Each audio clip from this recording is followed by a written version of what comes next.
20年もたった一人でこの島にいるのか?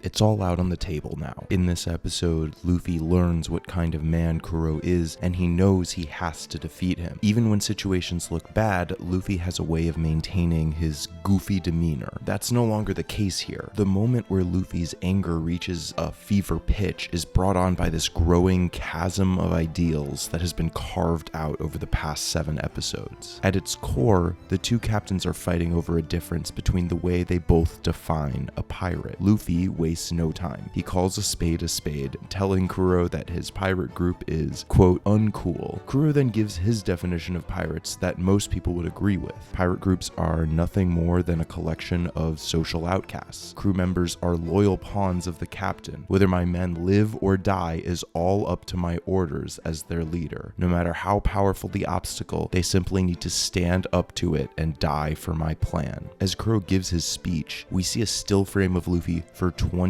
whole seconds. I timed it. His face is hard to read, but to me it looks like a thin calm masking a churning fury. It actually begins to get to Kuro, who appears to have given his big villain monologue to deaf ears. Then comes the moment where Luffy teeters over the edge, his anger bursting through his usually more cheerful facade. It happens right when Kuro launches his ultimate attack, a blind drunken dance where he attacks indiscriminately between ally and foe. Why does this anger Luffy so much? Obviously, as a shonen protagonist, he can't stand by when he sees injustice this egregious. After all, his rage starts when Kuro begins to turn on his men, but it doesn't feel like he is acting out of a desire to protect them, but out of a growing anger at Kuro for acting on his view of what a captain is to their crew. The fact that pirates have no honor and that they are nothing more than violent criminals is one that Kuro readily accepts. When he sees Kuro killing his men, it offends something deep in the heart of Luffy's character. Speaking of character, Luffy tells Kuro that it's his lack of character that will forever cement him as a worse captain than Usopp. That is what drives Kuro into his rage. This conflict is so exacerbated by the difference in the way they define pirates and captains. Luffy doesn't give a long speech the way that Kuro did, but we see what offends Luffy the most. The idea of viewing people that are accompanying you on your journey as pawns is so abhorrent to a person like Luffy, who will not waver and will do all that he can to help his friends. Even when Kuro claims that Luffy knows nothing of real pirates, Luffy looks to his straw hat, and it's enough that he knows at least one pirate captain who showed him that a pirate is free to act in any way that they wish, and that there is value in acting with kindness. It's why Kuro treating his men so flippantly drives Luffy to scream, "Who do you take your friends for?" For Luffy, his crewmates are his friends, who he cares for so deeply. And now, it's almost time for the final confrontation between Kuro and Luffy, a powerful captain who commands a massive crew against the young kid with a swordsman, a half-on-board navigator, and potentially a sniper/liar. The odds are against them, but we will see if the bonds of friendship can defeat an organization built on a hierarchy of power that uses the lower down members as fodder for the top's ambition. 俺は本物の海賊になるんだ。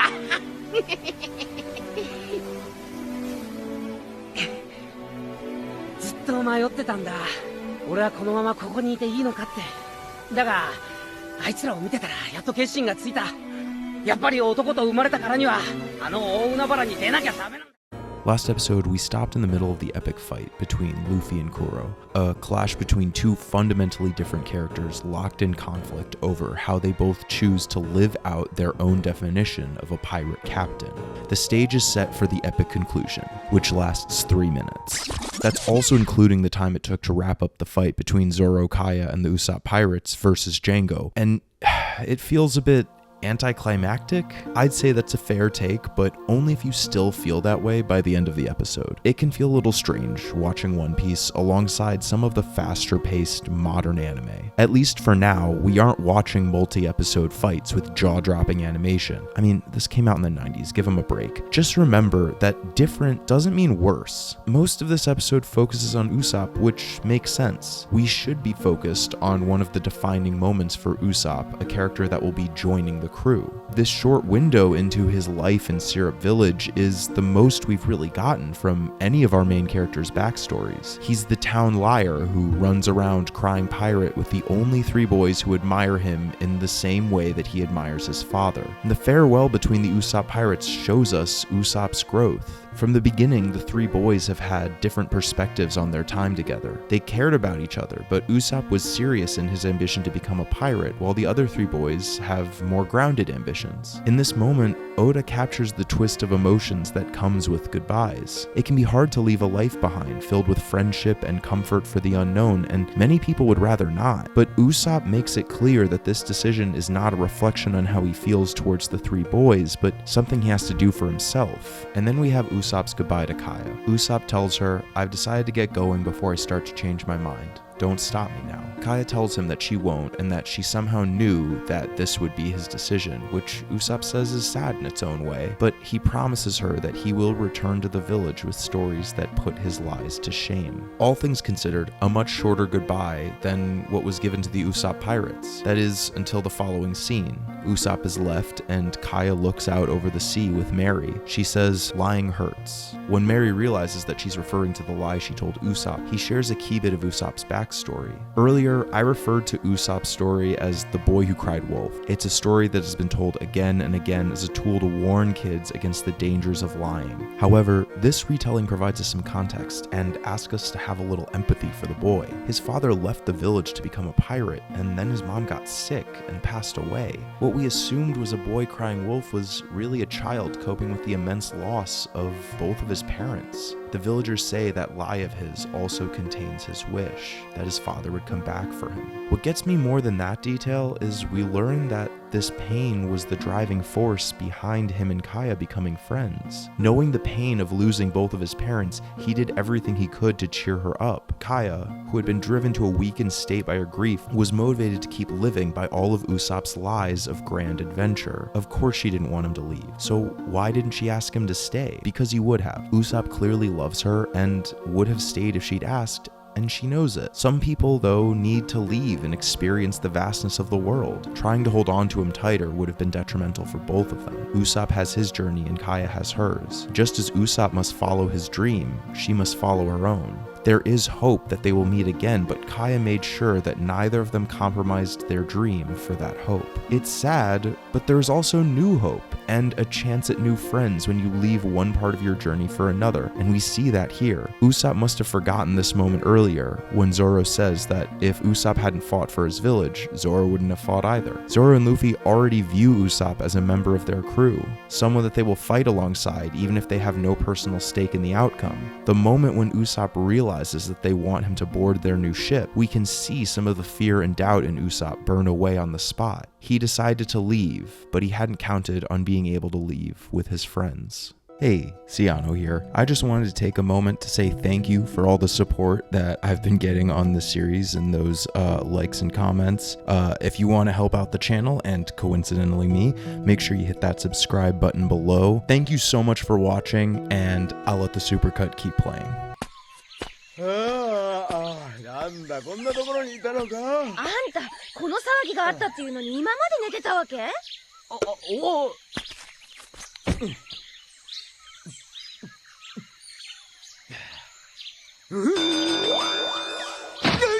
なんだこいつ。もっと早く気づけ。 I refuse to be an apologist for this episode. I have had people specifically reference this as the episode where they lost interest in the show. Admittedly, it's very odd, but after watching it 3 times putting this together, I stand by this. It's damn good television. To me, it feels sort of like Oda is giving a low-stakes run at figuring out the crew's dynamics. Writing scenes for an ensemble of 4 instead of 2 to 3 is a significant difference. It makes sense to me to try and write a little storyline that adds some flavor and world building while also giving time to better establish who these characters are and how they interact together. We see Nami's drive for treasure that emboldens her to Luffy's level of fearlessness, Zoro's obsession with catnaps, and Usopp's just general vibes. We see the things that unite the crew, like when they all agree that they need to help Gaiman get his treasure. Perhaps most important is we see how Luffy might often act like he has a single brain cell, but when it comes to kindness and empathy, Luffy he knows more than most. Instead of simply telling Gaiman that there was no treasure, he simply refuses to bring the chests down. It might seem like the same thing, but he is giving Gaiman a choice. He could chase Luffy from his island and continue to try and get at this treasure that's just out of his reach, or he could face reality and finally move on. Luffy's perspective on life is valid at all ages, and he reminds Gaiman of this, even offering him a place on his crew. Along with all of this, I feel that Oda is using this episode as a bit of a benchmark. We see these fantastical animals, and I think it's a gentle reminder that this world is wide and things might get a little weird. I also think it's a bit of a reminder not to take everything so seriously. Not every moment needs to be spent setting up a later conflict.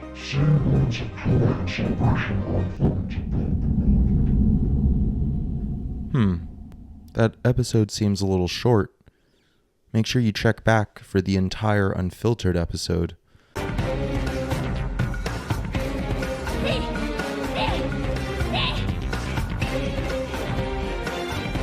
The concept of rivalry is one that has been explored and examined thoroughly in shonen anime, and it's one that I find fascinating. It can be easy to view competition as a zero-sum game, but there is something beautiful in breaking down the complex relationship that exists between competitors who constantly force each other into these labels of winner and loser. In Zoro's case, he's lost to Kuina 2,000 times. His competitive spirit makes it seem like he hates her. He spends all of his time training with a ferocity that scares and impresses the other students at the dojo, but it's never enough. No matter what he does, Kuina finds a way to beat him. Even as he surpasses some of the adults with his ability, he's never able to defeat her. But these losses only make him train harder to try and catch up to her. Kuina has to face her own challenges. She overhears her father say that because she is a girl, she is not ready to inherit his dojo, and he just doesn't believe that she's strong enough. When Zoro finds her in tears, and he challenges her to a sword fight with real blades, it feels like something tragic might happen.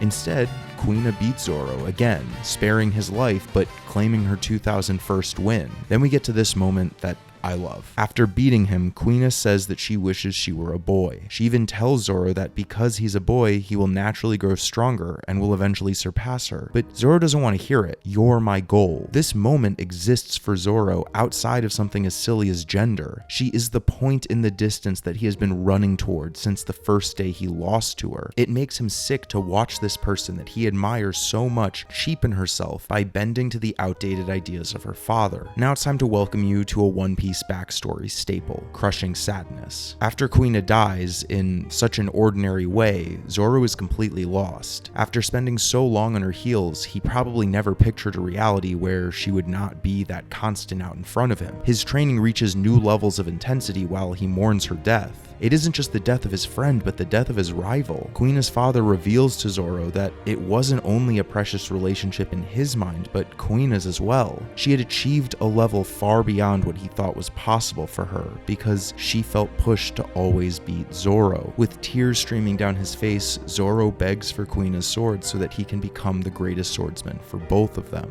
Consider the dogged determination that Zoro has, and the drive he always has to fight and win. It isn't just about filling in the blanks in their stories, but explaining how the trials and trauma formed our protagonists into the characters that they are today. What happens when an unstoppable force meets an immovable object? Zoro is not the answer to that question, but to the question of what happens when the object is removed and that unstoppable force is forever running toward the object that disappeared from its path. ワインはイティレツブルガーシュタインだ。違うかウェイター。クソ違います、お客さん。スープが冷めます。熱いうちにどうぞ。